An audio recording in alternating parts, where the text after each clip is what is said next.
join us here in a moment. And, if Oliver's not here, we'll just go straight to Keegan first. So I want to thank everybody for joining us today for another great event here at 10 Capital, where we help startups and investors connect for funding. Let's go to the next slide. For those who are new to the group, we do have some new investors in the room. I want to thank you guys for joining us and just wanted to tell you more about what we do. We help startups and growth companies raise funding from investors, angel, VC, family office, high net worth.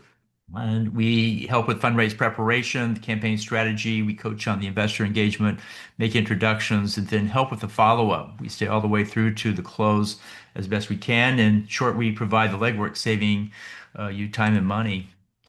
Next one is we also help form capital for the early stage ecosystem. We help high net worth start family offices as they fund emerging managers. We help VC funds find limited partners, mostly through the high net worth groups that we have. And then we help angel groups find members.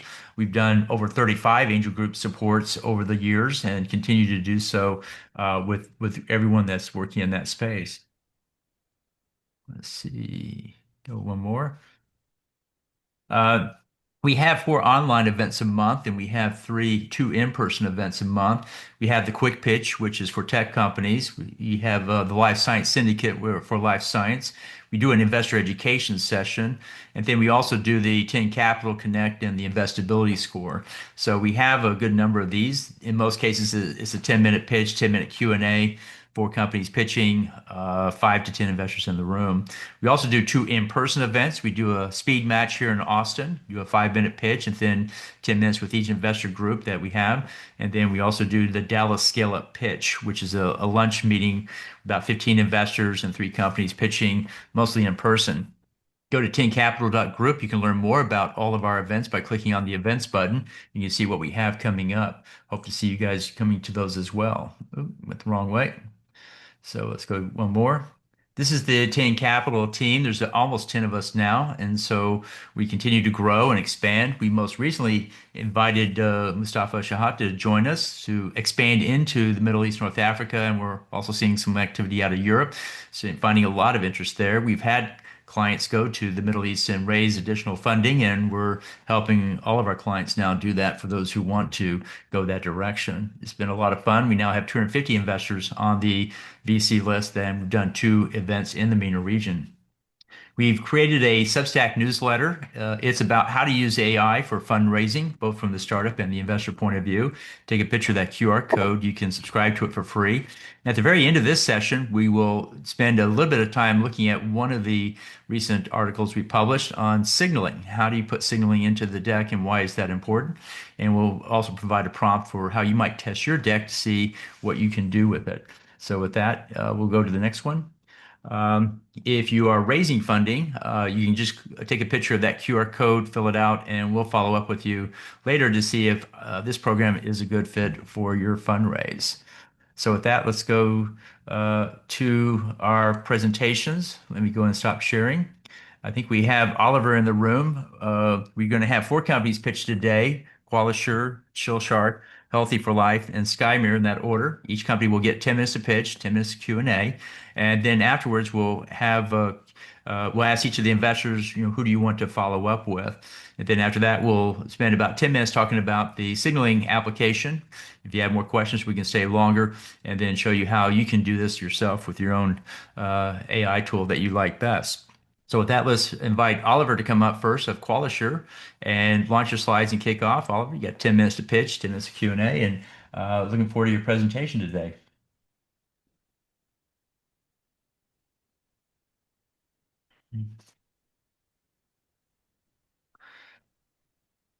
I think you're still on mute there, Oliver.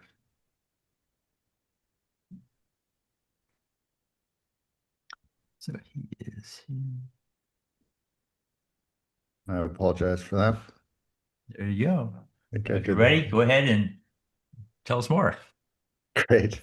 So thank you very much for the opportunity to present today. My name is Oliver Bathe. I'm founder and CEO of a company called Qualisure Diagnostics. And Qualisure Diagnostics is a precision oncology company. We have significant traction, not just in our first diagnostic product, which is a test for thyroid cancer, but also of our platform, which is called Molecular Decoder. We're extremely capital efficient, um, getting this far with less than $2 million of investment, and now are enjoying some software margins. So this is just a tremendous time for us in terms of having a tailwind technologically. We use for our diagnostic tests, we use next generation sequencing, and sequencing is now ubiquitous. Um, and moreover, AI has, as we all know, made some tremendous advances. And also importantly, precision oncology, which is the personalization of cancer care, is has a lot of momentum right now, although it is early on in that movement. So before there was a Qualisure Diagnostics, I was a cancer surgeon for over 25 years. And one thing I can tell you is that we often give these people who are already sick from their cancer very brutally toxic treatments. And yet, oftentimes, we're not even sure whether those patients are going to benefit.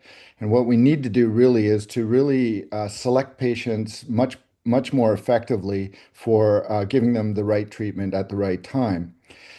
Currently in oncology, the way we deliver precision oncology is we look at mutations in a cancer, but mutations are really not very exact in terms of telling you what the underlying biology of a cancer is. Really, the best reflection of the underlying biology of a cancer is at the RNA level, and we call that the transcriptome. The pattern of expression of these genes tells us a lot about how quickly a tumor is going to grow, where it's going to spread, and whether it's going to respond to different types of treatments. And so our first test, developed using our machine learning algorithm that is proprietary, is a test for thyroid cancer. And we call it Thyroid Guide PX.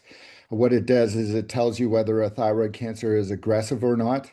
Thyroid cancer is not life-threatening most of the time, yet we treat it overly aggressively with very significant costs to patients' quality of life. So, um, effectively, identifying a low-risk group is really going to enhance patient care. We already have Medicare pricing. We've achieved good gross margins. We've been cited in the American Thyroid Association guidelines, and importantly, this is the first validated prognostic test. And this essentially proves that transcriptomic diagnostics or RNA-based diagnostics can be deployed commercially. We've come a long ways in terms of getting market traction. We have a paid pilot at the University of Toronto. We have a pilot that's just about to start at MD Anderson and a number of other trials, including a prospective trial at the National Cancer Institute. We already have three partners. We've basically brought this out in a decentralized business model, partnering with a lab in the US and in Canada and soon in Singapore. And we've identified a number of distributors who are quite interested in bringing this to their respective countries, including Israel and South America. And so, it's early on, but we have achieved commercialization. So this is only the start for us. Really, where we're heading is developing a platform for developing and deploying these diagnostic tests. And we do that with our software, our cloud-based engine called Molecular Decoder. And what it does is it houses all of our diagnostic algorithms. It enables testing to be done locally. The data is simply uploaded to Molecular Decoder, and the data is run through an algorithm that corresponds to a test, and a test report is delivered a couple of minutes later back to the ordering lab, wherever it might be.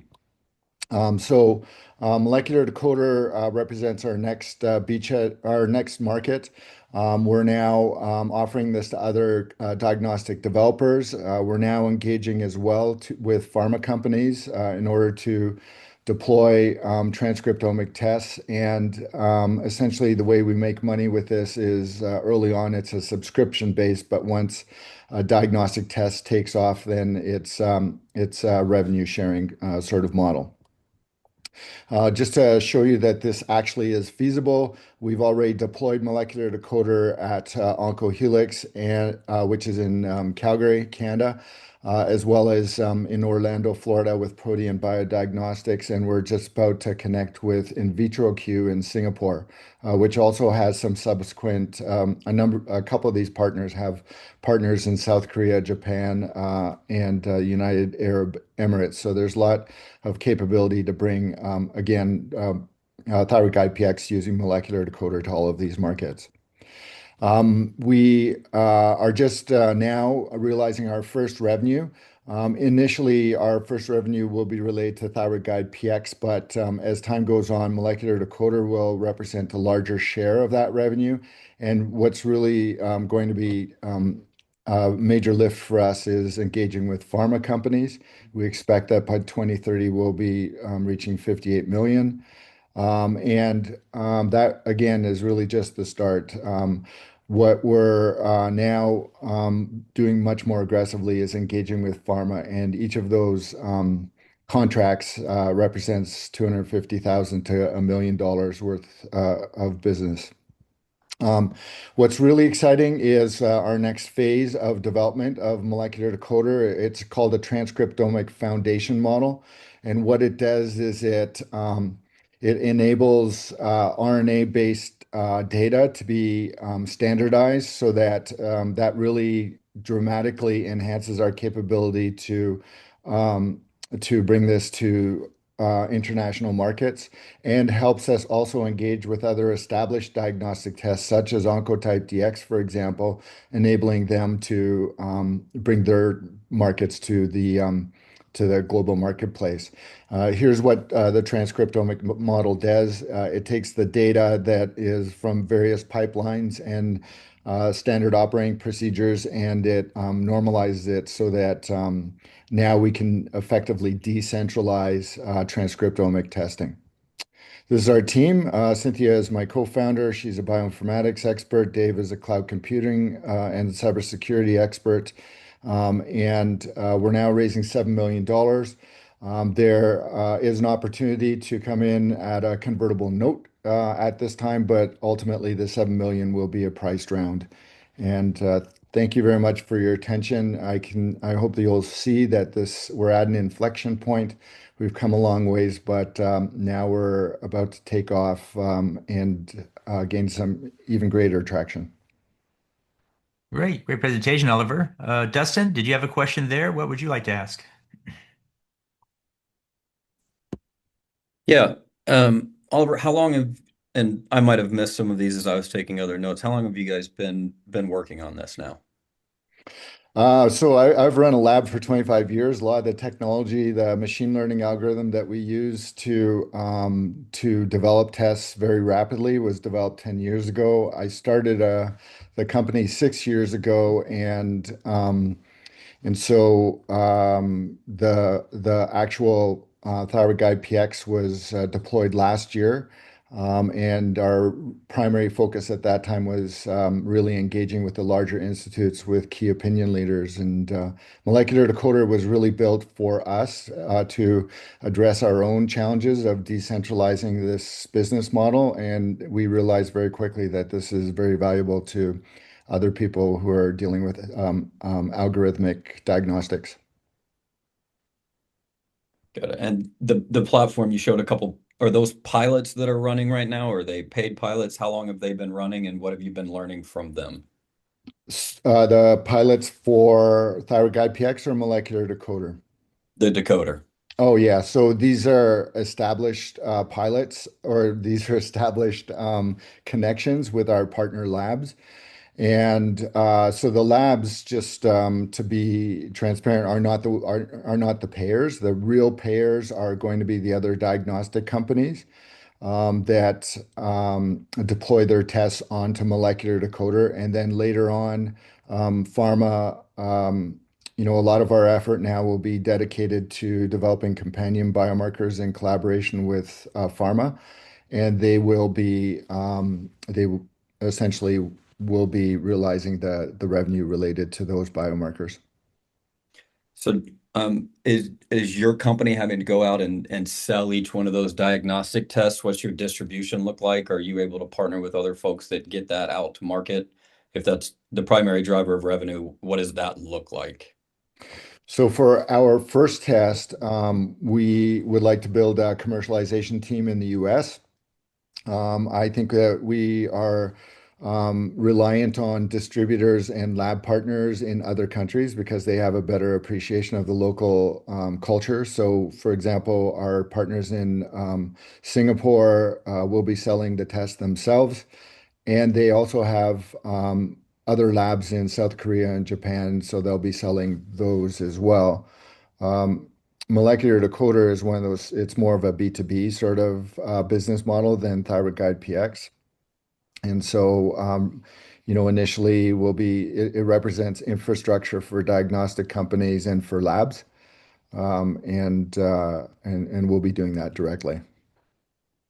Got it. And then you said 7 million price round. What valuation was that? I missed it. We don't have terms yet, but I expect that our dilution would be 20 to 25%. Got it. Okay. I don't have any other questions. Paul. Great, Okay. thanks. Nidia Villikar, did you have any questions?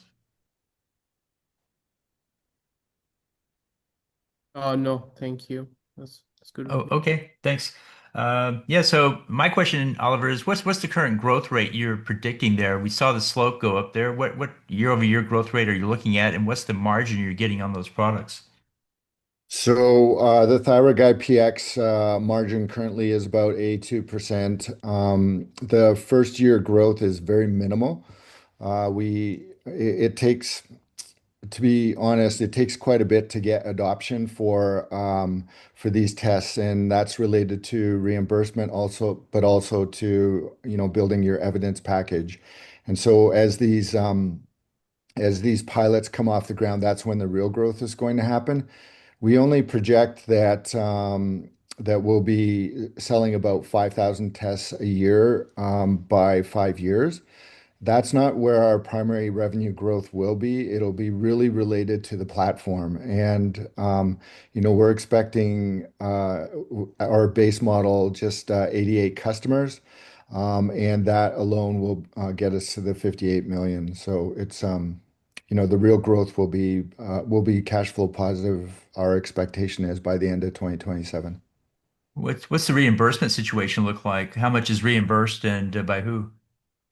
Medicare price for Thyroid Guide PX is 3,600. Now the complexity is that there's a lot of private insurers, and so it's really a long game to get policy coverage with all of these insurers. But just having a citation in the American Thyroid Association is a really big boost. We expect that we'll have more comprehensive coverage. Our assumption is about 70% coverage by 2 years. After this product, what's the next product on the roadmap you might build to sell to the people you're already selling to? We have a really complementary product. One of the things that we found as we've engaged with thyroid surgeons and endocrinologists is they want something to help predict whether patients are responsive or resistant to radioactive iodine, which is another treatment for thyroid cancer. So we put that up as a high priority, and essentially the test can be done with the same sample in a very cost-effective fashion, and we expect the reimbursement to be the same. Great. And what about expanding or just distribution abroad? For sure. So we are now dealing with we're at the contract phase with an Israeli distributor. In Vitro Q, which is our Singapore partner, has a lab in South Korea, which is a massive market for thyroid cancer, as well as Japan and Germany and Taiwan. So, we're expecting to get some good traction there. We've been talking to a distributor from South America, but that's a very complex market, and you can imagine that it would probably start in a single country like Argentina or Chile, and then go from there. And finally, tell me more about the exit. Who's the most likely purchaser, and when and how much would they pay for it? I'll tell you my dream exit. My dream exit is to have someone acquire Thyroid Guide PX, and we can focus on the platform. Just to put that in perspective, there's another test that's also a transcriptomic test for bladder cancer and prostate cancer. And once they reached $30 million of revenue, they were acquired for 600 million. So, if once we get sufficient traction and sales, I think that's a reasonable exit. Um, I think we want to create a durable and excellent company, and I think the platform is really our future, and my hope is that we'll become a mature company. All right. Well, very good. We're at the end of our time. Thanks so much for a great presentation and good answers. With that, let's go to our next presenter. We have with us Keegan of ChillShark. Keegan, go ahead and launch your slides and kick off when ready.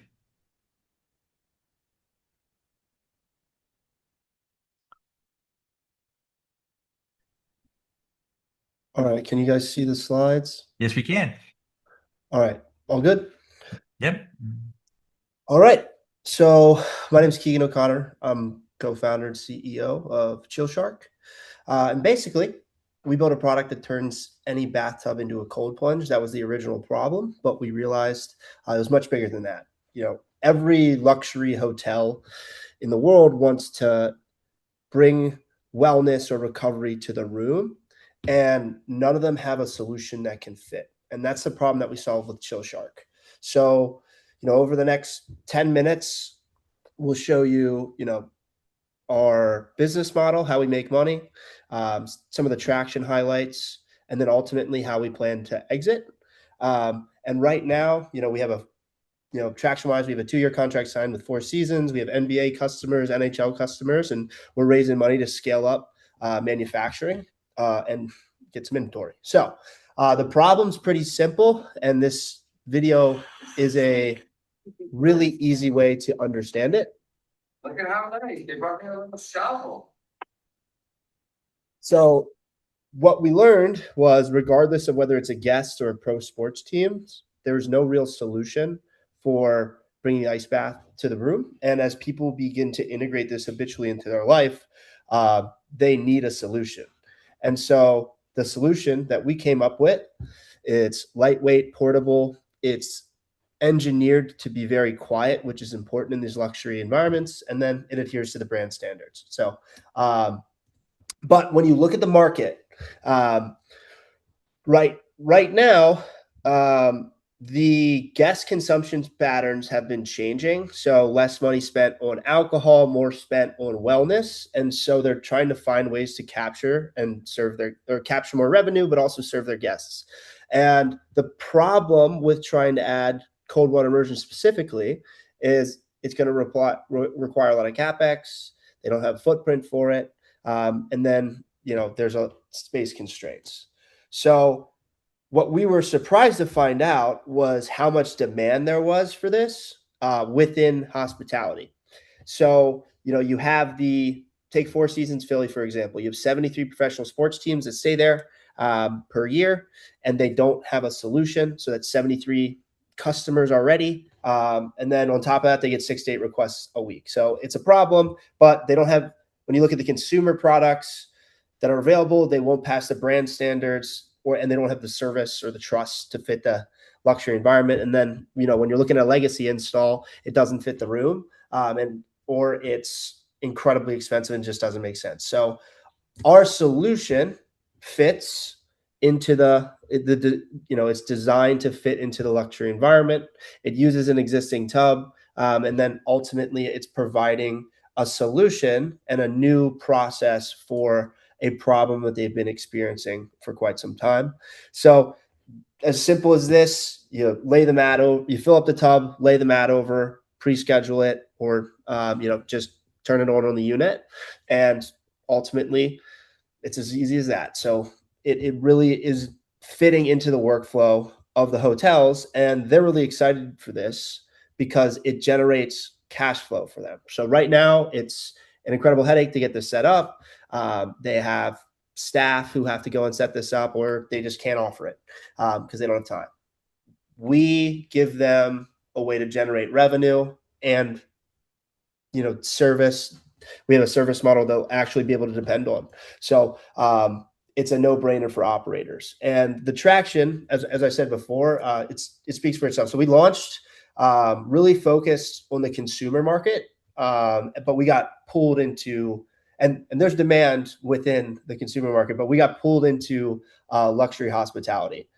And that was ultimately through our professional sports teams, athletic trainers. So, we closed the Grizzlies, Blues, Nuggets, and met with about 40 other trainers, and they ultimately painted the picture that it would be so much easier for everyone if we just enabled the hotels to offer this as a service. And that's what we did. And when we realized if we focus on luxury hospitality, it unlocks all the other markets in a much more capital efficient way. So when you look at luxury hospitality, we get a demo showroom in every major market. So we're in front of all the athletic trainers, all the professional athletes who travel, and all the guests who are going to be targeted. Luxury hospitality is also pulling us into being designed in spec for these larger, 150 unit projects in Miami or a 750 unit project in Dubai. So it's pulled us in there. And then on top of this, they're going to be reselling this for us, Ritz-Carlton and Four Seasons. So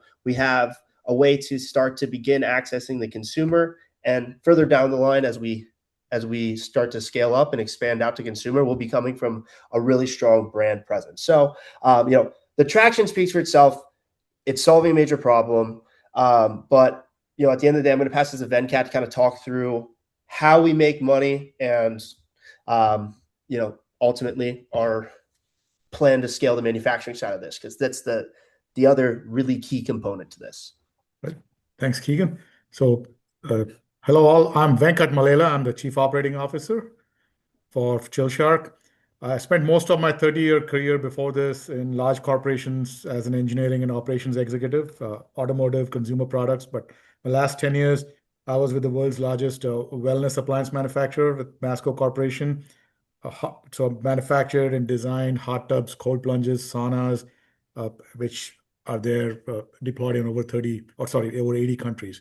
But coming back to ChillShark, so our main revenue model is hardware. We are a product-enabled technology company. So most of our revenue comes from hardware. Then we have recurring revenue from consumables and the fleet management and service portal platform. And then the hospitality rev share model, which Keegan talked about, where we get a portion of the revenue which is generated by the hospitality consumers. So 85% of the revenue is hardware, and then the rest of it is from the recurring and the non-hardware portion. And this is our unit economics. We have a blended hardware ASP of around $5,000. And then we have COGS around $2,100, and we have a reduction model where we do a value engineering over the next 3 to 5 years. And this is a fairly conservative model, and it's all well thought out and completely based on due diligence with our current contract manufacturers and suppliers. Go to the next one. So this is our growth bridge to the revenue which we are projecting. Our upside is well over 100 million, 139 million, and we both have the unit economics here. So we basically scale responsibly in an operationally responsible way from 2,000 units in year 2 all the way to 21,000 units. And this also does not account for the upside from our AI recovery intelligence platform, which we are developing, and which again, we have not priced into it, which will enable us to be the technology platform we aim to be, right? The next one. And we have sized it bottom up. There are over 60,000 addressable luxury properties, and there's the retrofit deployment potential. And again, applying our ASP model to that, we do end up with our revenue projections. Okay.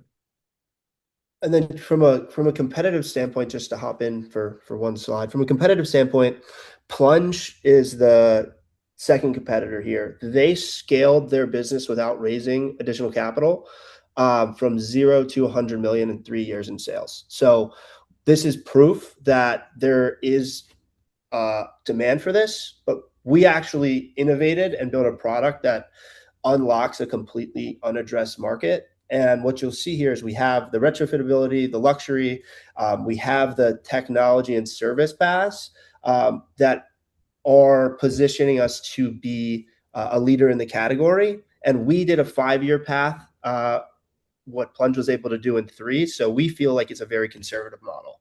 And then I'll let Venkat talk about the moat. Yeah.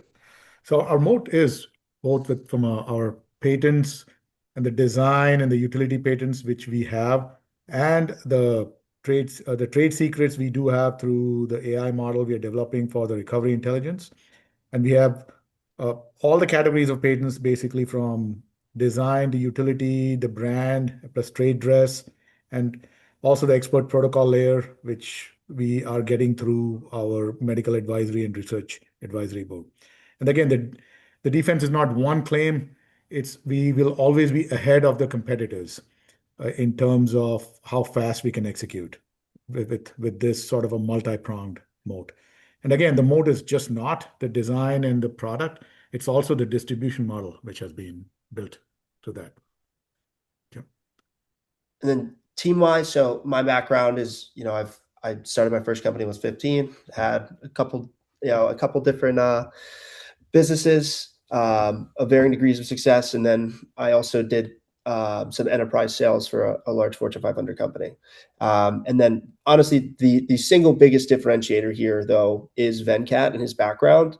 So I met him when he was actually at the corporate venture fund for a company for Watkins Wellness. And so he was evaluating us from a different perspective. But ultimately, I realized that he is the difference maker when it comes to being able to scale these complex chillers, but also on our strategy to sell. And so he has a legitimate experience working for the strategics and being parts of acquisitions. So I think just hearing his perspective on our exit strategy, there's no one more qualified to build this so we will be bought. Yes, and I'll go through this quickly. This is from my experience. The question which we get is, why would a large corporation not do it themselves? Because they just won't. They won't prioritize this.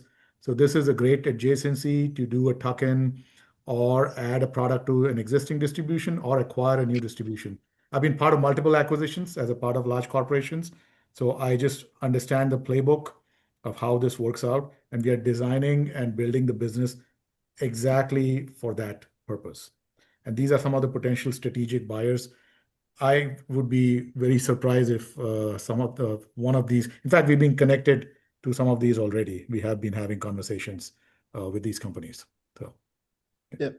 And then, so this round we're raising $1.5 million at a 10 mil pre-money valuation. And really what this is doing is it's scaling up our manufacturing, getting everything ready so we can start, capitalizing on our pre-sales and scaling from there. So would be happy to take any additional questions. Great presentation, Keegan. Dustin, what questions did you have? Yeah, I think I have quite a few. I like this idea a good amount. The first real high level, I plug it in. How long does it take for it to be ready for me to hop in the cold plunge at that point? Yep, it's going. So just a caveat, it's going to depend on how much water you have, how big the tub Sure. is, the starting temperature, etc. But when I went to build this with the hospitality and athletic trainers, the product needed 4 things. And sorry, this is a long answer, but I'll get to your question. So they said they needed to be close to 50 pounds. It needed to be portable. It needed to look good. The sound needed to be under 55 decibels, and it needed to chill in 2 hours or less. And so combining all of those was the engineering feat, because our system chills at the same speed with with half the weight as a larger, 90-pound chiller system. So it's about 2 hours, roughly 70 to 50 degrees. But you can pre-schedule with the app. So that's how the workflow would work. Got it. And then of the, I got a little lost on traction, and Okay. I saw on one slide you guys made 550K so far in orders or something, but some of that looked like it was Kickstarter. You've got a Yeah. couple pilots signed, but we're Yeah, talking about manufacturing still. So where do we really sit? Yes. So let me clearly paint that picture for you. Sorry, that is the one thing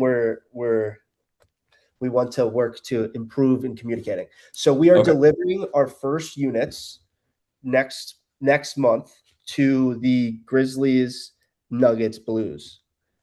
So those are going to be our first product in market. We have a two-year contract signed with Four Seasons. So those will be the next that we're delivering to. And we are building out the standard operating procedure in Four Seasons Philly, and then expanding that out across our portfolio.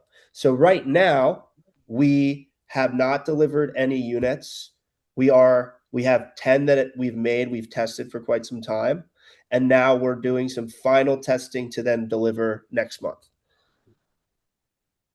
Got it. And what was the Kickstarter?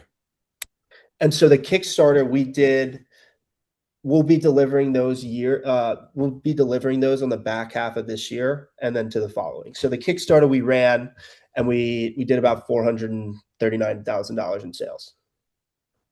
Okay. So then with what you guys have with the hotels, that adds another 110. So far. Yeah. But I do want to be very clear about the traction with the hotels. Four Seasons and Marriott Corporate both sponsored this, and their sales team is forcing the hotels to adopt this because the athletic trainers are making them. So it's not a matter of if we're going to be able to expand out across the portfolio. It's about setting up the SOP and making sure the service model makes sense before we start to expand outward. So yeah, we have a 2-year contract signed with Four Seasons. We have 4 pilot locations selected for Marriott, but like Marriott, they see 600 to 650 of properties that they'll be able to adopt this very quickly across our portfolio. So it's in pipeline, but we could probably fill our first 2 years projections off of the demand that we've already captured without having to do any real additional outbound. And in capturing that demand, you got that because you sold to training staff and they're asking the hotels to do it. So the training staff is really who you guys are trying to sell to? Well, just candidly, like I started because I wanted this product for myself in my apartment, right? And so I started, the way that I like to build the product is with the customer. So I would go to different customers and exploring the different verticals. And first I thought it was consumer. And then I got introduced to the University of Texas basketball athletic trainer was like, this will be great for us on the road and for emergency tubs on the sidelines.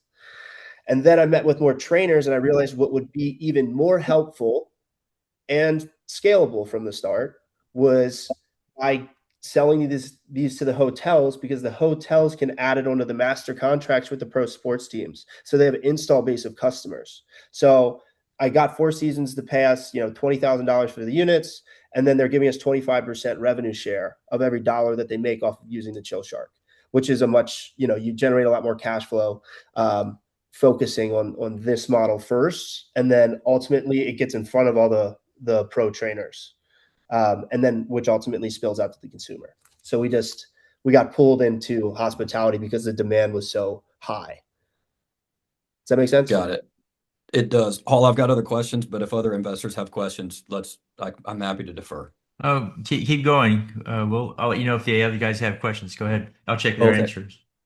Can you walk me through what the economics look like from the hotel side, what maintenance looks like for them, right? So some decision maker at a hotel says, I love this, let's get it in, but the boots on the ground in the hotels are what actually makes this successful. So what does that whole kind of process look like? And I know you guys are working on the SOP, but what are we thinking?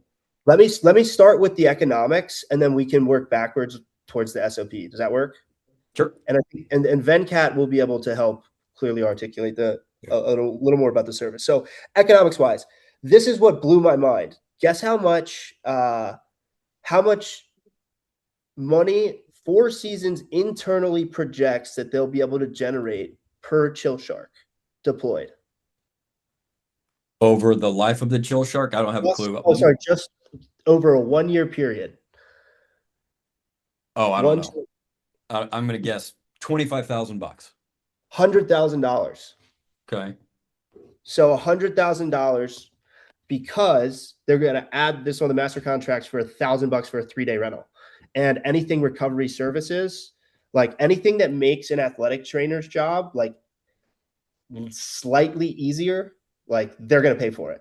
And that's exactly what the athletic trainers did. So when we went with the NBA Summer League last year, that was like what really blew our mind. So $100,000 they believe they can generate in cash flow. So they'll pay us for 4 seasons. It was $3,500 up front. And then we get 25,000 out of the 100,000 that they're projecting.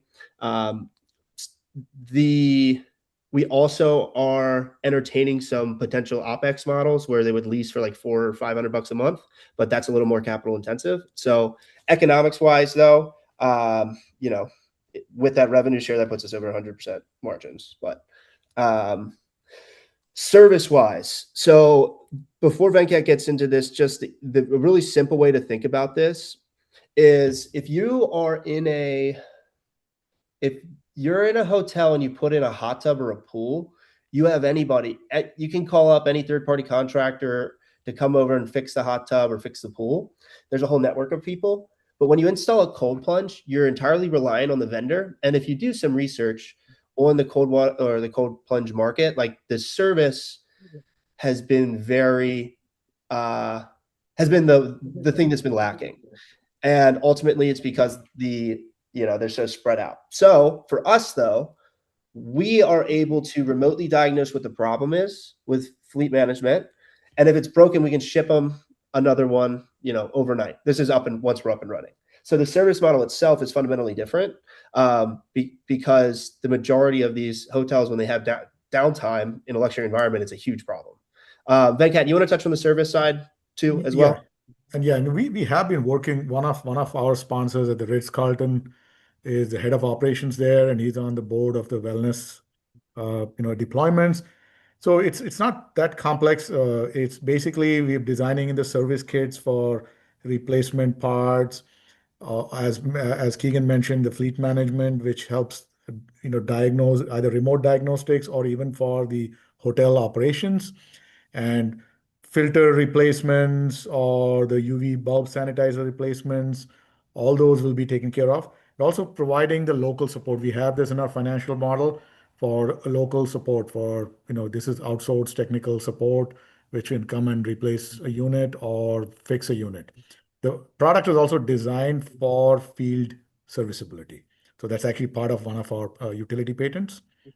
So all that is managed, and this is also coming from my experience working at Watkins Wellness. We would actually create the SOPs for the specialty retail customers. We would sell through the dealers over there, and the technicians would have the exact SOP of how to fix a hot tub in the field for their residential customers. So we are at the end of our time. Great answers to the great questions, guys. Appreciate that. Appreciate the questions, Dustin. And we'll make an introduction with you guys afterwards so you can continue the dialogue there. With that, let's move to our next presenter. We have Pete Ferrari of Healthy for Life. Pete, if you want to launch your slides and kick off when ready. Right. Can everybody see that? Yes, we can.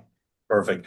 First, let me start with an apology for the Little Mermaid motif back here. I am in a Marriott in Manhattan, and there's no workstation. So I'm sitting on this couch. I can't even sit up straight. So I'm slouching forward. Please forgive me. I'll try to keep it compelling nonetheless.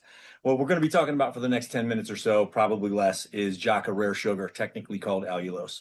And really the most important concept here, the most important takeaway is that Jaca or allulose is actually a rare sugar. So it tastes, bakes, and cooks like the sugar we grew up with, but it has none of the health hazards, which really makes it compelling in this environment where folks are unwilling to compromise their sweet tooth. Sugar's killing us and we know it. 77% of Americans are trying to reduce their sugar intake, but sugar is still preferred 4-1 due to taste. Again, unwilling to give up our sweet tooth. And the alternatives, they just never taste right. They always taste like you're chewing on a wad of tinfoil or you're chewing on a bag of nickels. Well, because Jaca is actually a sugar, a monosaccharide, you've got the ability to enjoy the taste of sugar without the metabolic harm, without the physiological harm. And that puts us in a unique position to really put a dent in the sugar epidemic, the obesity epidemic that we find ourselves really immersed in at this point. Allulose as a sugar it's unlike anything I've ever seen in my life. I wasn't introduced to it until I was in my mid-50s. I was asked to be on the board of directors of another health food company that had created a plant-based flour, and they were sweetening their flour-based products with this sugar. And when I challenged them on the claims that they were making from an elemental standpoint with their recipes, vegan friendly, zero glycemic index, non-GMO, diabetic friendly, vegan, halal, kosher, I challenged them because they were making these claims, but I knew their products had sugar in them, and sugar is none of those things. And then that's when I learned, okay, this is not sucrose. This is not the sugar we grew up with. This is allulose. Dove into the clinical trials. There's more than 30 years of clinical trials for this sugar, randomized, double-blind, placebo-controlled human trials out of reputable universities in conjunction with stable democracies, Japan, South Korea, notably. And so you've got a super sugar that's got all of the badges that you would want: vegan friendly, non-GMO, diabetic friendly, keto friendly, vegan, halal, non-GMO, all that good stuff. But it's also been proven in clinical trials to activate enzymes, hormones, and proteins in the body that help you burn body fat, control appetite, and push away fat that would otherwise be ingested. So it's really interesting. You know, we're looking at the bottom row. We all know what GLP-1 is from Ozempic, right? It's basically an appetite suppressant. Well, the way that translates is really very simple. There is a GLP-1 hormone in the intestinal tract, and there's receptors in the hypothalamus and the brainstem. And when we take a shot or when we ingest a GLP-1 activator, it's activated in the intestine and it sends signals to the brain and says, hey, you're full, you can stop eating. That's really one of the major benefits of this sugar, unlike regular sucrose, which has been proven to be 10 times more addictive than cocaine. And that's why Coca-Cola will never abandon that. They don't want you drinking one Coca-Cola and then be satisfied. They want you drinking 10. We launched a year ago. We're in our third round. We've got really stable KPIs. I attribute some of this to the Howie Mandel partnership. He's got us in national broadcasting, 3,000 spots across Hallmark, Lifetime, ESPN, Fox News, CNN, as well as streaming channels like Hulu and HBO Max and Peacock and Paramount. I attribute a lot of the success to that, but I also attribute it to the AI engines that we built out on the internet. You know, one of the things that people are needing to notice in 2026 is that this is AI Armageddon. Instagram Reels are seeing 200 billion views a day now. Instagram is seeing 1 billion posts a day. That social media ad dollar has to go that much farther to find eyes, and it's getting harder and harder. Soon that $1 million in ad spend that used to generate $2 million in revenue is now only going to generate 800,000 and then 600,000. Well, we knew that going in. I've built tech companies through the 90s, so I've got a kind of a divergent technology mentality. We saw that a year ago, and we started building to obviate it. So we've got AI engines out on the internet polling to drive demand, capture views, capture intent, point people to the website and Amazon to buy. So compelling. We've got 2 SKUs on the market, the Jaca Jolt and the Jaca Pouch. We've got these other SKUs that you see, the Jaca Fizz, the single package, the sweet tea. These are all recipe formulated. The R&D is done. I could introduce them tomorrow. They're just not inventoried. As well as you can imagine, we've got a B2B component. We've got some co-brand deals with Function Life Sciences. They're buying a metric ton at a time. Bare Remedies buying a metric ton of allulose at a time, Jaca at a time, and they're putting our label, our logo on their labels. So it's a very prominent part of the business plan. We really consider ourselves to be a health and well-being company more than anything else, and Jaca gives us that opportunity because it helps you burn body fat, because it controls appetite, because it's diabetic friendly. We think it can be the catalyst to help people find a better trajectory towards good health and well-being for themselves and their family. To that end, we put our money where our mouth is. We've developed a podcast series. It's free. I don't want any money for it. We've got 60 or so out there now. Go out there, listen, find a better quality of life. I've got Navy SEALs on there, cardiovascular surgeons, functional medicine doctors, really some interesting participants. We also spent a year developing health and well-being modules, 4 of them: lifestyle, mindset, nutrition and fitness, downloadable for free on the website. We want you to find better health and well-being. I don't want any money for it. We established a foundation for nutritional quality. 14 million children in this country don't eat every day. 40 million Americans don't eat every day. And this is actually what I come from. My dad was killed when I was 10 years old, and I spent a good chunk of my life in rags, getting my ass kicked every day, bullied, and not eating every day. So I vowed back then when I was 10 years old that if I ever found a way to help people find a better quality of life, I would do it. And that's why I jumped into this business. Again, we consider ourselves on some level a tech company, top 0.04% globally, according to McKinsey stats. So there's a 2025 benchmark study with McKinsey based upon what we're doing with coated scaffolds. We're in the top 0.04% versus any other company out there in the marketplace today. And we've got an Oracle back end. Not many startups have Oracle on the back end, but again, with my background, I understand the importance of having a stable technology on the back end for scalability, maintainability, and also at acquisition, the acquisition multiple will change depending upon how easily the acquiring company can access and monetize that data, which is really the driving force behind the acquisition. We've recently filed for, and we've got a provisional patent. So we have manufacturing IP and capability to produce allulose with 25x less byproduct and waste than one of the leading producers in the world, Tate & Lyle out of Europe. Very excited about this. This gives us a very unique opportunity to get into the manufacturing and control the whole supply chain. And that's something that we're actively looking at. The team, we've done it before. This is the 5th company I've built in the last 40 years. My partner, Brad, and I, my business partner, Brad, and I, we've been doing this for a long time together. We built those tech companies together through a liquidity event. Then we went into real estate development, and we did a few $100 million in pre-tax income in 4 states with commercial and residential developments. So a lot of mind share between us. And as it relates to the rest of the staffing, we try to outsource as much as possible, and everything is as fractional as it can possibly be. It's the Mr. Wonderful approach to staffing. Mr. Wonderful, in his model, everybody is probationary. Nobody is permanent for at least a year so that he can vet them and they can earn their stripes. This has been incredibly advantageous for us, and it's lowered my total cost of workforce by 90% over the past year. Our advisory board is super strong. Dr. Rona Applebaum, first ever chief science officer at Coca-Cola. Dorn Wenninger is a senior executive at UNFI, which is the largest national distributor of groceries. Dr. Tom Arand invented craisins for Ocean Spray. John Crane went to Southeast Asia and established a Southeast Asian base of operations about 20 years ago for JP Morgan. So I've got some real hitters and some really good advice as it relates to scaling this business from not only from a food science standpoint, but from a financial standpoint, and also from a visionary standpoint. We're in our 3rd round, Series A. $5 million is a $20 million pre-money valuation. 67% of that will go towards advertising. We spent the last year stabilizing the infrastructure. We're an infrastructure first company, and that's something that I learned in the tech days. You've got to have a stabilized environment in the back office so that when scale happens and it happens quickly, you're not left twisting in the wind.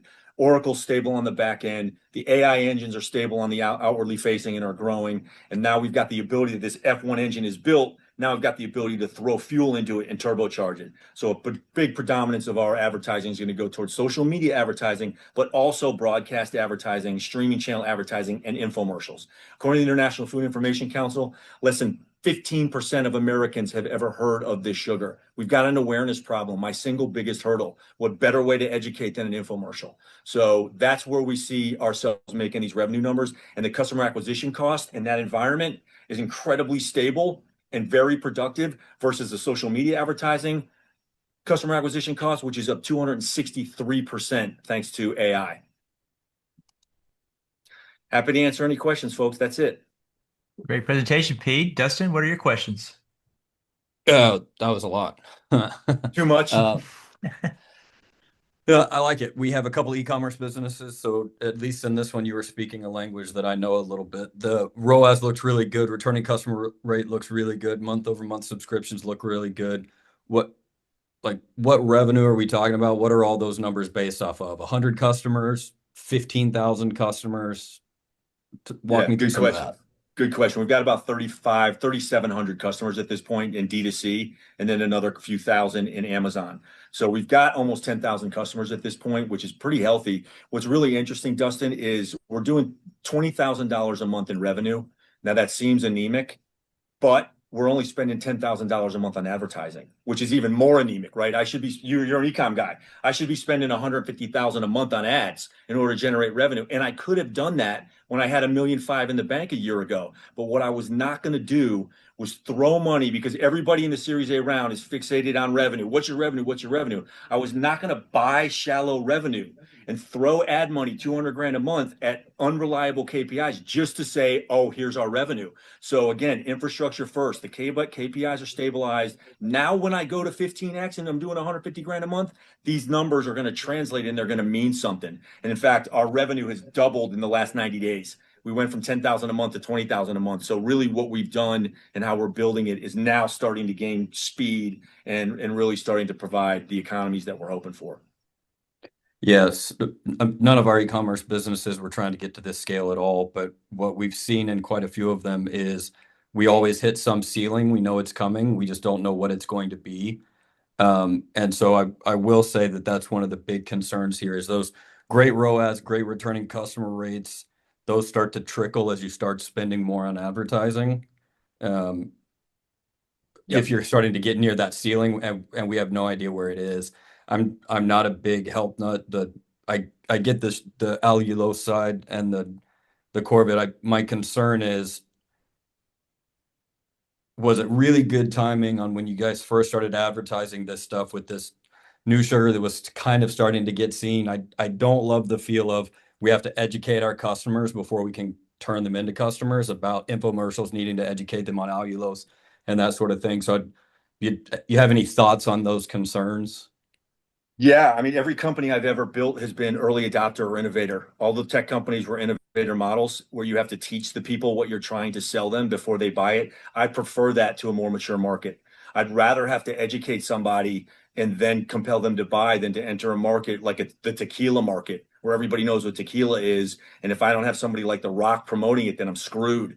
So I don't mind. We've done a great job of educating people in the one-to-one world with social media advertising. I think taking it to the next level with broadcast and infomercial is how we become the Kleenex of the allulose market. There's no dominant brand. There's no thought leader, right? There's a million sucraloses on the market, but everybody knows what Splenda in the yellow packet is. There's a million aspartames on the market, but everybody knows what Equal in the blue packet is. There's a million saccharins on the market, but everybody knows the pink packet and what Sweet and Low is. There is no allulose answer. And so we're going to combine the social media component with the broadcast component and take over this market before anyone even really know it exists. I personally like this environment. I'm comfortable here. I've been in that world for 35 years building companies like this. Yeah, I love the conviction. Last question. I've got a few others, but last question. What's Howie's actual relationship with the company? Paid spokesman, equity holder? Paid spokesman. He wanted equity. We could have done an equity play, but I wanted to preserve the ownership. So he vetted naturally, he's a health nut. He's actually a germaphobe. So he had to try the product before he even agreed to talk to us. And then we elected as a company to go to pay for play instead of equity because I want to preserve the cap. I wanted to preserve that ownership. Is he going to participate in this round to get some? He doesn't participate. He doesn't do that stuff at all. He basically just collects checks. And if you know anything about him, he owns buildings that he's renting out, and he's really a different kind of animal when it comes to what he does for his investment profile and his revenue generation profile. He prefers to be like a landlord and stuff like that. Got it. Thank you. My pleasure. I have a little bit more time. Dustin, if you have a few more questions, we have time for maybe two more. Is 5 million enough to become Sweet and Low?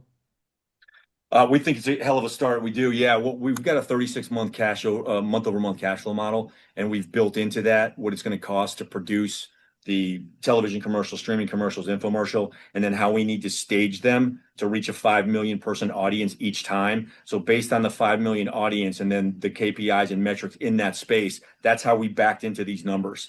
And so that enables us to get the client base that we need, obviate the awareness problem, and become the Sweet and Low of the space. So naturally, at some point, revenue is going to help us there as well. And we see revenue scaling pretty quickly. We can do that. But the 5 million gets us going for sure. And then naturally, if I need another round, or at that point, I'll be able to do whatever I want with debt. We'll just handle that as the time comes. But that would be able to happen pretty quickly. Got it. You said spending 10, making 20. So where's the over 3 ROAS number come from on that other slide? Yeah, I'm just speaking in averages when I talk about spending 10, making 20. So the ROAS number is going to be an average of probably shit, I don't even know, 5 or 6 months, something like that. So that's going to take into account, or actually less period of time. So that's going to take into account how we performed lately, which is really advantageously. And I can get you the numbers if you want. I'm happy to provide you with those KPIs. We've got a full-on data room. All that stuff's in there. Yeah, cool. I'm done. Thanks, Hall. Great. We Thanks, also Keith. have with us Keith Newman. Keith, thanks for joining us. Hadn't talked to you in a while. Did you have any questions here? Oh, that's great. That was a great presentation, Pete Hall. Great to see you. Thanks for having me. I was a little bit late, so my question, I had a thought, which was, it sounds like you're going to spend the bulk of your investment from this round on infomercial. Is that correct? And then what happens with your spend on Instagram or Shopify or SEO and things like that? What percentage? No, it's a great. My apologies for clipping you. It's a great question. The 67% is a combination of broadcast TV commercials, Hallmark, do-it-yourself, news channels, ESPN, stuff like that, Lifetime, and streaming channels, Hulu, Peacock, Paramount, and also infomercials. So that's really a balanced approach across the three. It's not going to be infomercial heavy because that's a very particular demographic over a certain age group. So that's a very balanced play across those three as it relates to when we're going to stage it and how it's going to produce. But also a big part of it is social media advertising. Social media advertising is not going to go away. It's still a very necessary evil, and we're going to 15x that. We're going to go to 150,000 a month from 10,000 in order to feed our AI engines. That's how the paradigm has shifted. It's called a marketing mirage out there right now. If you look at Boston Consulting Group and Mintel, they're all talking about it. CMOs are still reading their KPIs like they did 9 and 12 months ago, circa 2025. And those days are gone. The way KPIs need to be leveraged nowadays is completely different. You can't just do it in linear fashion, try to get ad spend against KPI, which generates revenue. You've got to be using that ad spend to feed the AI engines in order to drive demand, provide views, and all that good stuff. So yeah, it's really a tide lifting all boats on multiple prongs of attack with ads. Pete, I think it's a good blended model. I think what's happening on Instagram, particularly with micro influencers, and my unprompted advice, I'd stay away from TikTok right now. Threads is kind of a wasteland. I think there's really huge value though in finding these influencer voices that speak to the generation that you're targeting. One sidebar question then. In terms of B2C versus B2B, I think there's huge potential there in working. The people that made the sweet packets was S.E. Reichoff and some of the other distributors, and less about the huge brand, in my estimation. How much are you working with folks like the restaurants that'll put your packet in their mix? Yeah, we're working with the Hub out of McKinney, Texas. It's a campus with 10 restaurants in it, and we're selling them liquid Jaca, and they're making the skinny Jacarita with it. And they're actually the number one seller of alcohol in that county, which includes a Topgolf. And the Jacarita is their number two selling drink. So yeah, we take that very seriously. There's a whole hospitality division of this company because naturally, to your point, Keith, we fit right in, we fold right in. So it's something that we take super seriously, and we're already getting traction. That's the way to go from that hockey stick of year one to year three, I think. But Yeah, man. listen, so D2C, you're expecting that to be the bulk of the business? I think the B2B is going to catch up, but you know how that is. That pipeline takes longer. It takes longer to get there. I wouldn't even call them elephants, but it takes longer sales cycle. That pipeline's got to be filled, and it's filling. D2C is just the low-hanging fruit. It's a little bit sexier, but very much so is B2B a big blip on our radar screen, and we think it's going to contribute heavily over time. Great to be part of this. I want to learn a little more. Thank you, Keith. Thanks, Keith. With that, we're at the end of the time. Thanks so much, Pete, for a great presentation. Great questions as well. Let's move to our fourth presenter. We have with us Chris Morton of SkyMirr. Chris, go ahead and kick off your slides when ready. Yeah. Hi, everyone. To the presenter that's helping me here from where I'm sitting, let's go back to the top, and I'll cue you on the slides if you would, please. Cool.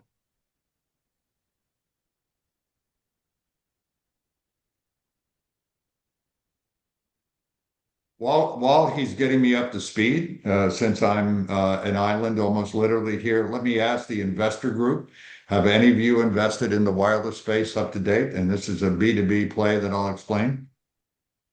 Any of you just speak up and say yes or no? No. Anyone else? Okay. Well, that'll guide me. I appreciate it. SkyMirr is co-founded by myself and Eric Joe. Eric's the CEO, I'm the chairman.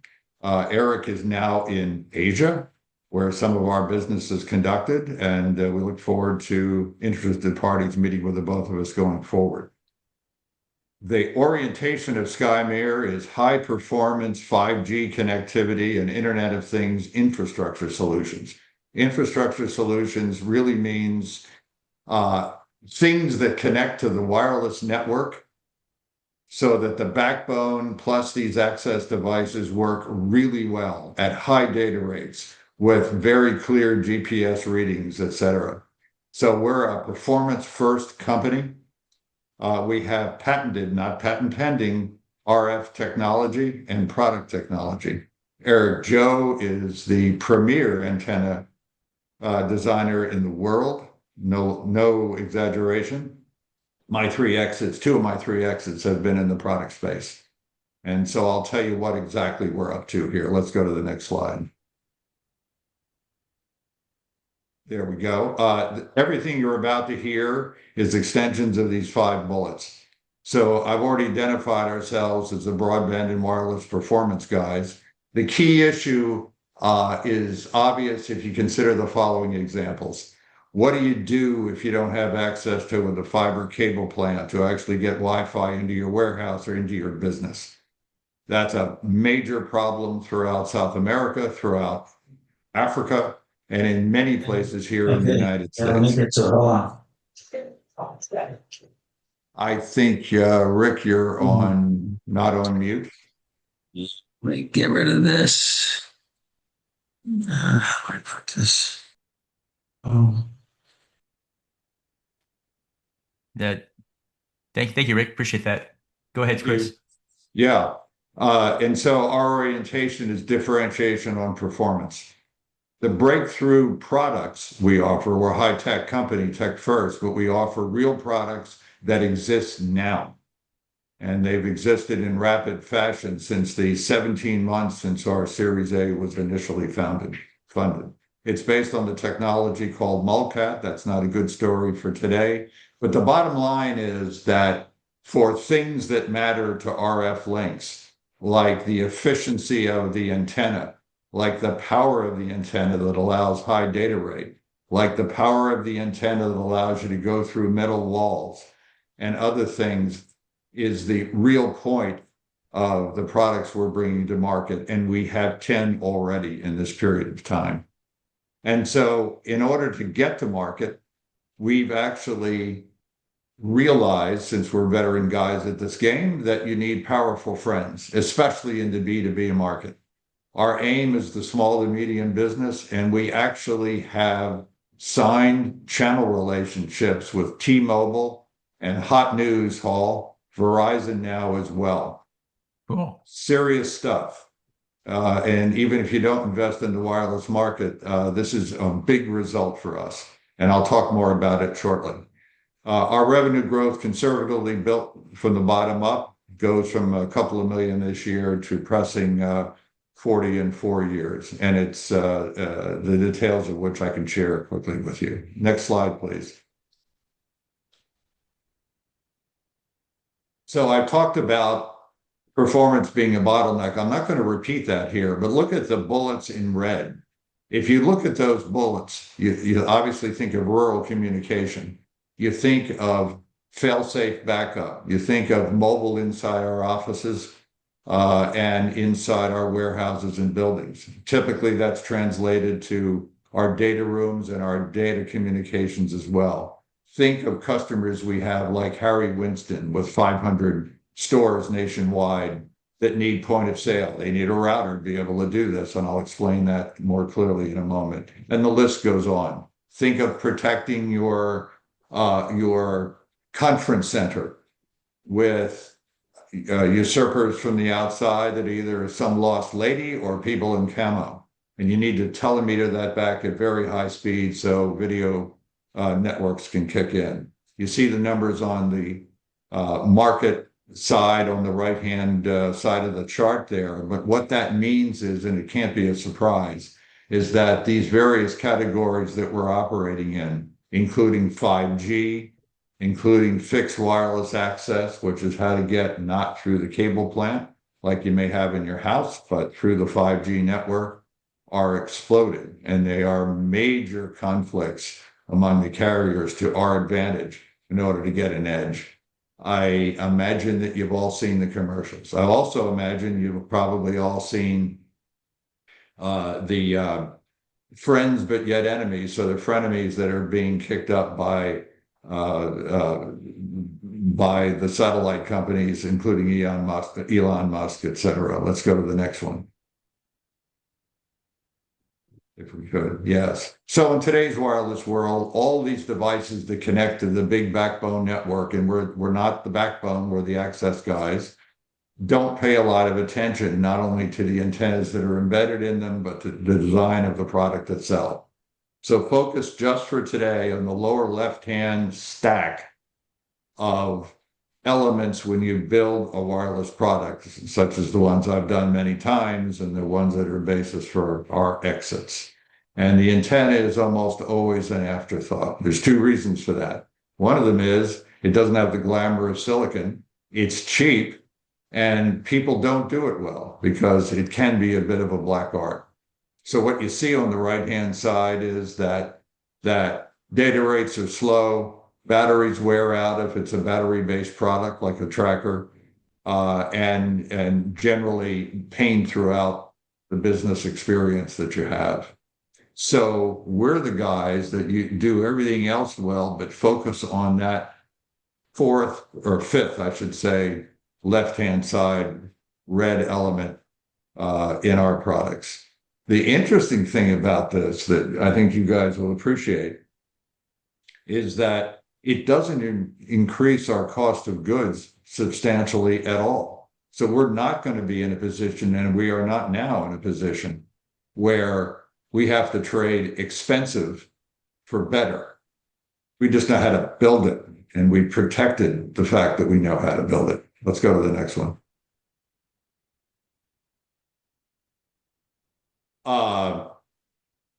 So we're the first company in the world that's focused in this manner. Superior performance is our game. That spans rather anything you do in broadband, anything you do in Internet of Things. If you have not only a bunch of convention centers like we do here in Central Florida, but you have, wastewater reclamation sites and 50 or 60 other sample sensors throughout a particular facility, they all get telemetered back fast. And if there's a problem, our software part of the platform will announce it almost immediately. This thing is based on its MOLCAT. Again, I'm not here to belabor it, but let's go to the next slide and I'll give you a feel for it on the way by.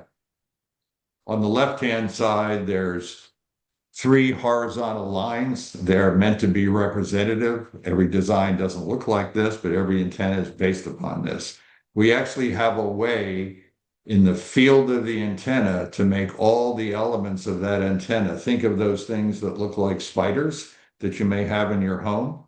Not our aim. You don't have to build them like that, and they don't have to interfere with each other. They can be constructive. And we fine-tune the antenna based on our big warehouse of past solutions and fine-tune it via AI. But it's not a catchword. We were doing it anyway, but in fact, it's AI-based. And look at what you get out of this, as T-Mo and Verizon knows. 2 times better efficiency. That is, if I have a power source, there's 2 times the power over that link. What do you think is going to happen to the link? The link is going to get a far higher data rate, be far more reliable, and be able to force its way through all kinds of things in your office, in your warehouse, in your trailer, if you're tracking it. And on it goes. Let me give you a real example of this next. Go ahead.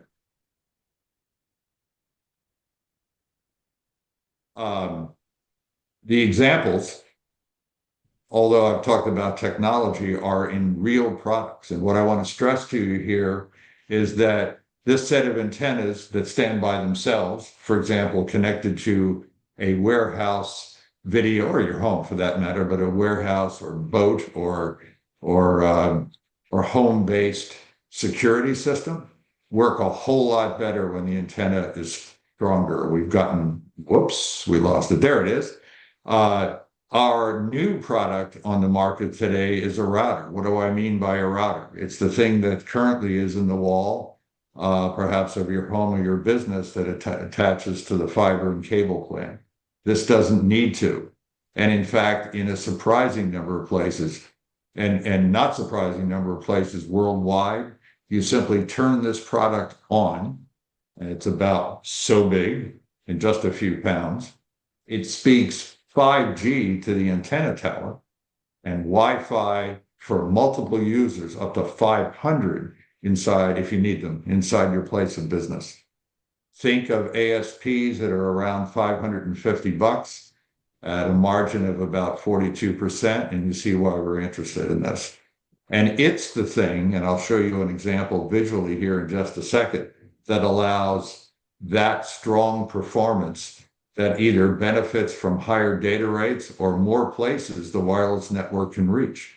On the right-hand side is the next one going up for bid here, and it's about to appear on the market in 3 months, and it's a tracker. Think of a very powerful tracker in the back of a truck, perhaps attached to a pallet, perhaps attached to a truck wall, perhaps attached to the docks, if you guys can picture what those big metal devices look for. The average theft cost in a truck is $275,000 via Travelers Insurance. Travelers Insurance, one of our partners, actually has a whole team oriented to minimizing theft. It's a huge issue. It's one of the legs of the triangle between insurers, truckers, and people that want to ship stuff. Eggs are one thing, by the way, it'll tell you what the temperature is, but a truckload of watches or iPhones is a very different deal. It's a huge issue. So what's the proof that these things work? Let's go to the next slide, or two, actually, because we have lots. We went by one. If we can go back one, I'd appreciate that. Thank you. There's a set of 5 industry awards here that are either for our technology or our products. The most recent that we're proud of, this is all since December, roughly, of 2025, so 6-7 months. We won an innovation award at the Consumer Electronics Show. That was quite an event. We're proud of that.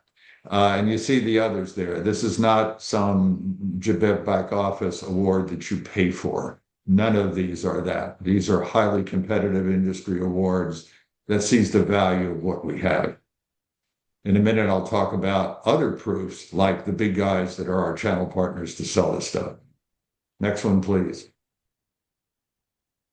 So this is the picture. I'm going to take you on a little journey here with me just for a minute. So imagine we do have 6 minutes left before we're finished. Perfect. Imagine we're looking down at a cell site. So in the middle of each one of these circles is not our router, but it's a T-Mo or a Verizon tower. What I'm saying here is that if you have our router,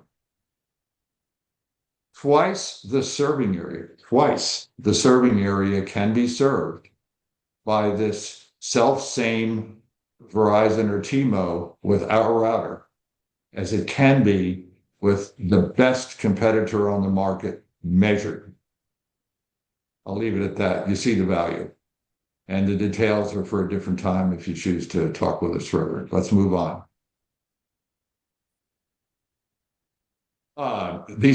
Read them later, but these are examples that our initial partner T-Mo have used with actual customers. You can read them at the bottom. Everything from folks that decided to even bag their mobile TV service with Dish and use everything through us, as well as purveyors of RV camps that use this and pass them out, so that even satellites like Telstar and the like can't be reaching them because of the height of the trees. This is breakthrough stuff, proved in the field. Go ahead, please. More evolution and product evolution coming. The only reason I'm showing you this is that since we are at a place where we are just about to start selling the current version, we have a very clear evolution plan. And that's part of the reason that we're going to raise money. And let me talk in a moment about the characteristic of that raise. So keep this in mind just to understand that we know the business well and we know how to evolve from where we are. Go ahead. Next one, please. Channels. I mentioned that they're really important. There's T-Mo, there's Verizon in the upper left. Cell Hub, which you probably don't know, AT&T to follow.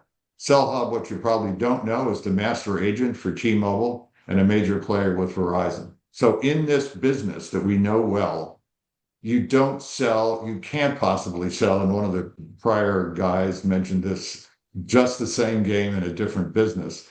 You can't all sell by yourself. These channel partnerships, educating the T-Mo and Verizon sales guys and those distributors are absolutely key to quickly getting volume. The online channels, which are meant to be as much a marketing play as anything else, or for the highly knowledgeable user, you can find us on Amazon, you can find us on Walmart, and you can find us in India and Korea as well, and distributors that actually store our gear. We have about 500 Sky 5G routers, that cool thing in the middle that got the awards, already in place there. Ready to go. About 3 minutes of Q&A left. Got it. So let me go to the end, please. Past the team. There's the revenue growth that I referred to. Please realize that it's built bottom up, as I mentioned before. We already have a Series A and a lead investor. We're extending the Series A to go into additional marketing and development in a couple of other countries and certain ways down that product evolution path. The extension has a max goal of $5 million, to which $2 million has been spoken for. The pre-money is about $31 million. The docs are in place. Our current lead investor for Series A will participate in the Series A extension. After that, we'll likely go to Series B. It will take us to run rate break even in the third quarter of 2027. And thank you. Great presentation. Dustin, we have time for one question from you and one question from you, Keith. What's your question, Dustin? Yeah, the revenue forecast, how much of that is like signed contracts are coming through those channel partners where it's like a done deal with the work that we did. We know this is happening versus we hope that it's going to happen. Yeah, absolutely. And the sales cycles is a fair question too. Let me answer both if you'd like. We have about $750,000 in signed funnel, another $1 million in serious discussions that haven't closed now. The thing we did to accelerate that certainty was we actually have considerable inventory already in place. Again, these are not products on a dream. These are existing products that were created in the 18 months. The sales cycle is typically, depending upon the customer and the channel partner, about 4 weeks to 10 weeks. So we have a considerable funnel. Happy to share offline, of course. Great. Got Thanks. it. Thank you. Keith, Yeah. what's your question? I'll jump to the end. What's your exit strategy? Oh, I think M&A is far more likely than anything else. And there's 2 reasons for that. We're going to be a thorn in the side of other people that have products that are inferior to ours, and that there is a variety of market verticals, and again, including shipping and trucking, broadband communication, and IoT that are attractive partners. I will say that our advisory board is now growing and has T-Mo on it. It has the trucking industry and the insurance industry on it. So we want to come up alongside of us, find like we're doing good things, and then take us. I estimate that's 3 years. Have you raised from strategics as part of this round? Have not, and I'll tell you why. Not yet, and I've done it before. the strategics is a difficult game if the strategics are competing. So if you think of Verizon and T-Mo, I want to let that bake more than it has already, because whatever one we choose is going to think the other guy is the fox in the hen house, All in my right. experience.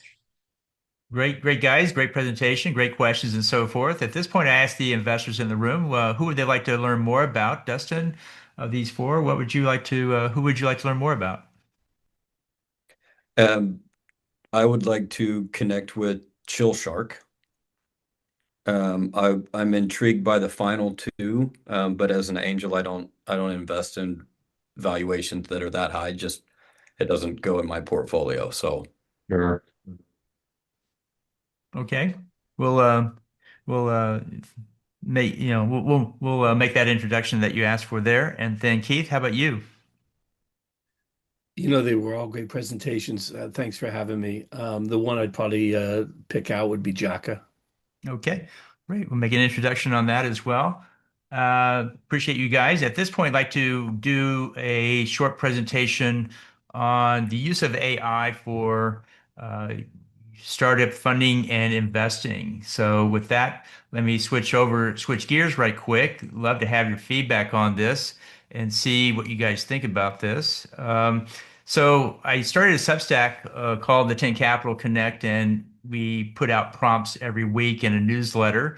To me, who's running the slides really helps me put it together and does a great job with it. And what the topic we're going to choose is from one of those is called the importance of signaling in a pitch deck. And for those who are not familiar with signaling, it's basically communicating value, validation, credibility with nonverbal cues. You're not actually saying it out loud, but you're putting something up there that represents it.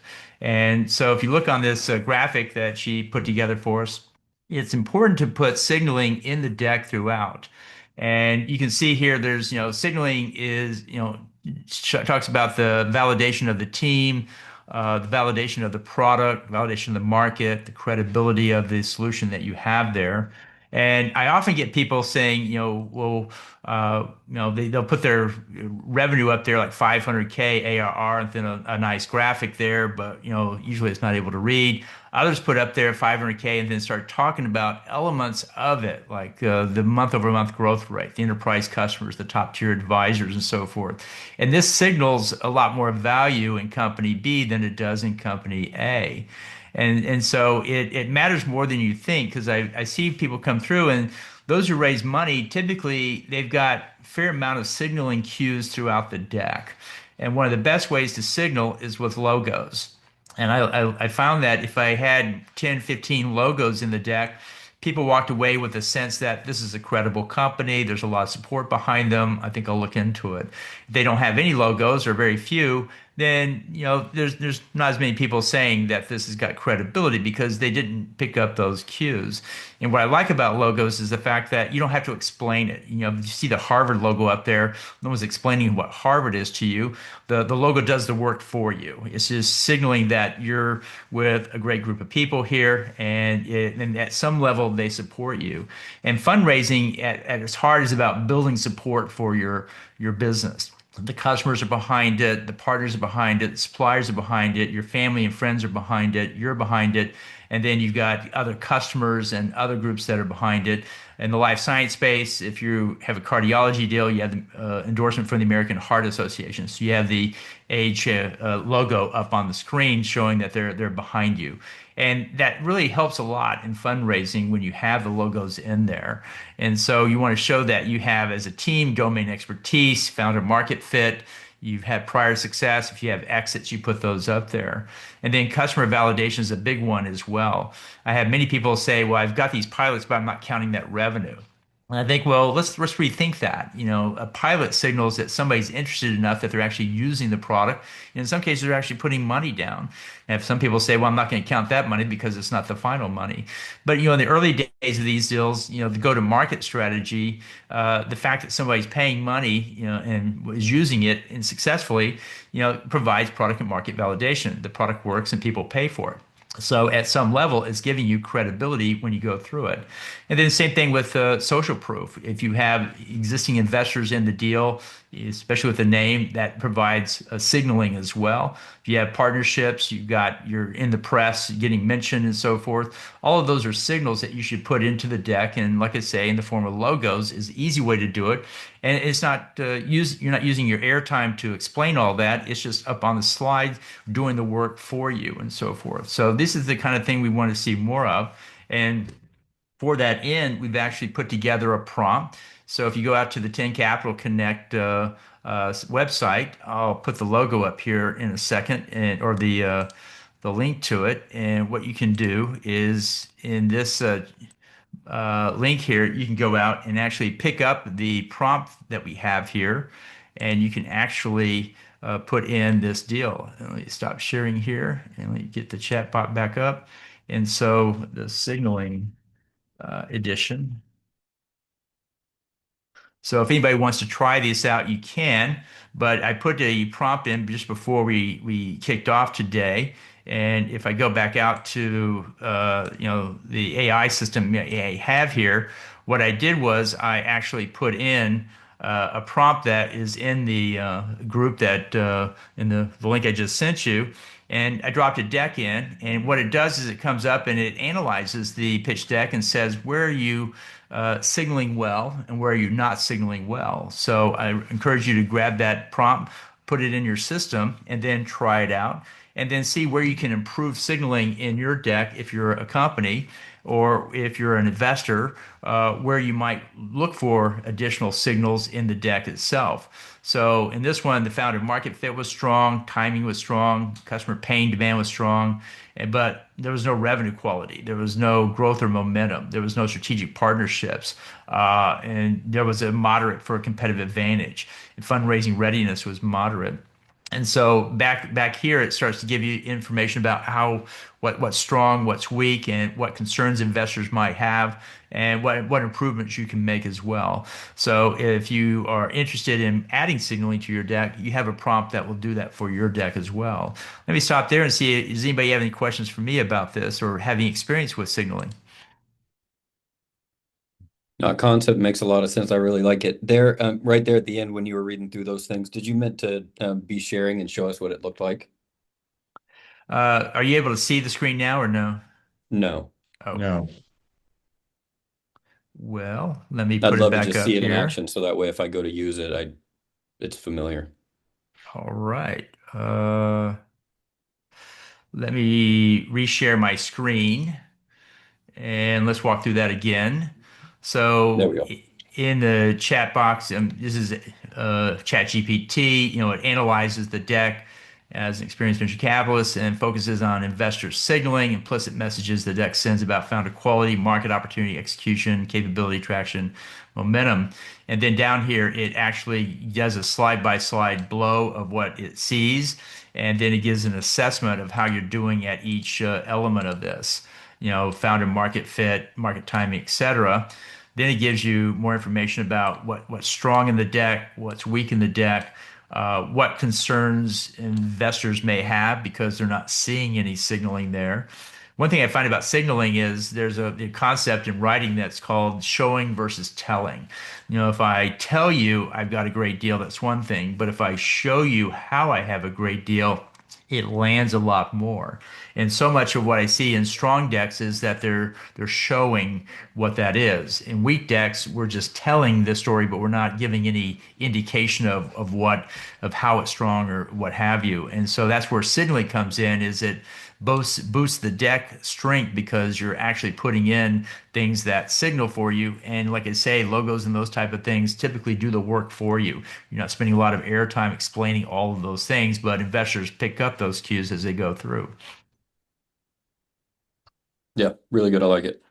Cool. Great. Keith, what are your thoughts there? Keith's still with us. Back here to the team participants. Oh, he's gone. All right. Well, anybody else have any thoughts or questions there? I just wanted to share that and encourage you to check out that prompt and try it on your deck because I think you'll find it very useful for what you're doing. Is there any other questions before we wrap up for the day? If not, we'll make those introductions shortly. We want to thank everybody for spending your time today and for great questions and great comments.